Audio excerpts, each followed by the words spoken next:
भारत का नया प्लान, भारत विदेशों से रिश्ता कर रहा है मजबूत। पीएम मोदी ने क्या सोचकर किया 5 देशों की यात्रा। क्या ब्रेकिंग सुना रहा है आज तू रेंचो? अरे यार तितली, पीएम मोदी फिर विदेश यात्रा पे गए थे। 5 देश में घूम कर आए हैं, घाना, ट्रिनिडैड, नामीबिया, अर्जेंटीना और ब्राजील। पर उनके घूमने से हमें क्या फायदा? यही सवाल का जवाब तो आज इस वीडियो में लेकर आए हैं। मोदी जी के टूर से आम जनता को क्या मिला?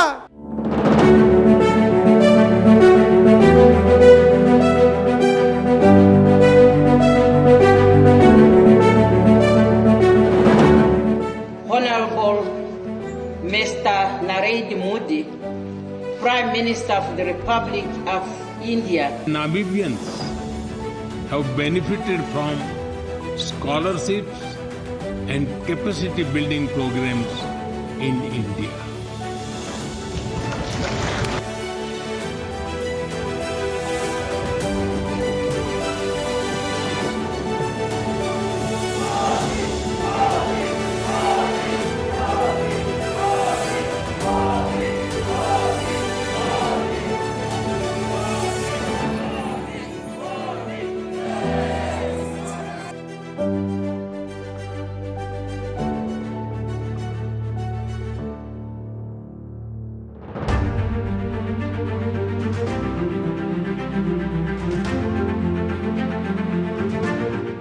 हेलो दोस्तों, मैं हूँ आपकी फ्रेंड तितली और ये है मेरा फ्रेंड रेंचो। 2 जुलाई से लेकर 9 जुलाई तक प्रधानमंत्री नरेंद्र मोदी ने 5 देशों की यात्रा की और इस यात्रा में देशों के साथ कई सारे समझौते भी हुए और प्रधानमंत्री मोदी को सर्वोच्च नागरिक सम्मान भी दिया गया। लेकिन सवाल वही कि क्या ये बस एक दौरा था?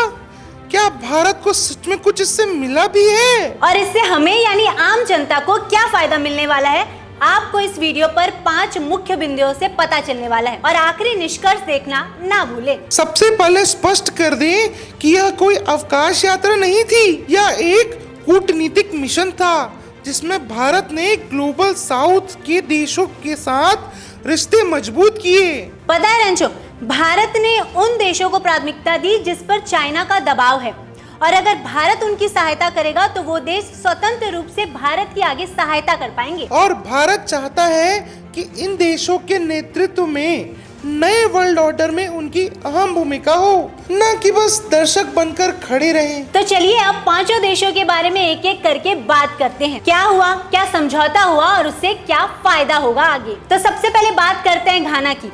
30 साल में पहली बार घाना जाने वाले प्रधानमंत्री नरेंद्र मोदी बने हैं। Of His Excellency Shri Narendra Modi, the Prime Minister of the Republic of India, in this August House. और जहां उन्हें ऑर्डर ऑफ स्टार ऑफ घाना से नवाजा गया, जो कि उस देश का सर्वोच्च नागरिक सम्मान है। अरे वाह, लेकिन खाली मेडल लेने से देश नहीं चलता तितली। रुको रेंचो, पहले तुम मेरी पूरी बात तो सुनो। घाना के संसद में प्रधानमंत्री मोदी ने डिजिटल हेल्थ, एजुकेशन और डिजिटल इंडिया की जुड़ाव की बात की है, यानी अब भारत घाना को स्वास्थ्य और शिक्षा में मदद करेगा। India shall walk with you shoulder to shoulder का सबसे बड़ा लोकतंत्र एक ऐसा स्तंभ है जो जितना मजबूत होगा दुनिया को उतना ही सशक्त बनाएगा, वैश्विक स्थिरता बढ़ाने में योगदान करेगा। In this times of global uncertainty, India democratic stability shines as a ray of hope. और पता है रेंचो, भारत घाना के साथ अपना व्यापार भी बढ़ाने वाला है, यानी भारत की कंपनियों को घाना में नया बाजार मिलेगा और घाना को मिलेगा भारत जैसे मजबूत स्वास्थ्य ढांचा। और साथ ही साथ भारत के छात्रों के लिए अफ्रीकी रिसर्च प्रोजेक्ट के रास्ते खुलेंगे। अब चलते हैं अगले स्टॉप में। यहाँ भारत से गए लोगों की तीसरी चौथी पीढ़ी रहती है। और पता है रेंचो, प्रधानमंत्री नरेंद्र मोदी ने उनके साथ ऐसा जुड़ाव बनाया कि वहाँ के लोग कह रहे हैं कि भारत हमारा जड़ है। Not just connected, by blood or surname. You are connected by belonging. India looks out you.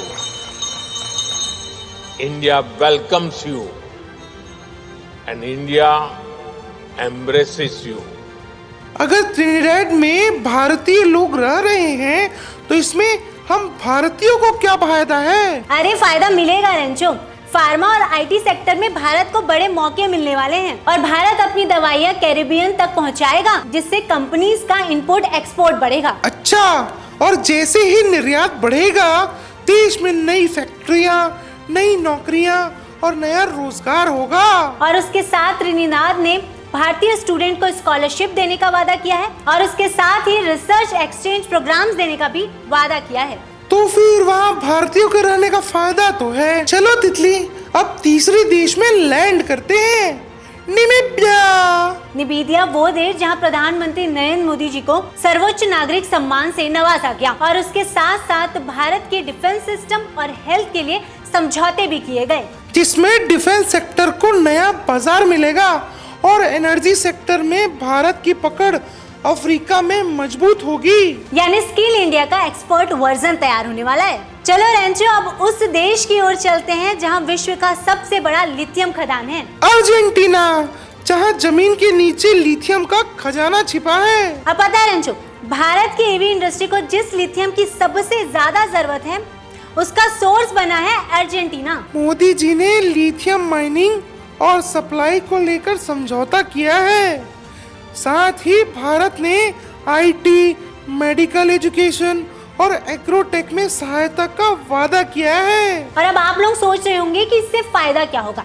इससे फायदा ये होगा कि भारत के मेडिकल स्टूडेंट जो हैं वो अर्जेंटीना में सस्ते में पढ़ाई कर पाएंगे और वो भी स्कॉलरशिप के साथ। और ईवी इंडस्ट्री के लिए सस्ता लिथियम, भारत में ई व्हीकल सस्ते, आत्मनिर्भरता मजबूत होगी। और रुको, अब अपना आखिरी स्टॉप बस आने ही वाला है। तो आखिरी स्टॉपेज है ब्राजील, जहां ब्रिक्स में पीएम मोदी ने भारत के यूपीआई को ग्लोबल लेवल तक होने की बात रखी। यानी अब डिजिटल इंडिया को विदेश में भी एक्सपोर्ट किया जाएगा, जैसे भारत का पेमेंट सिस्टम।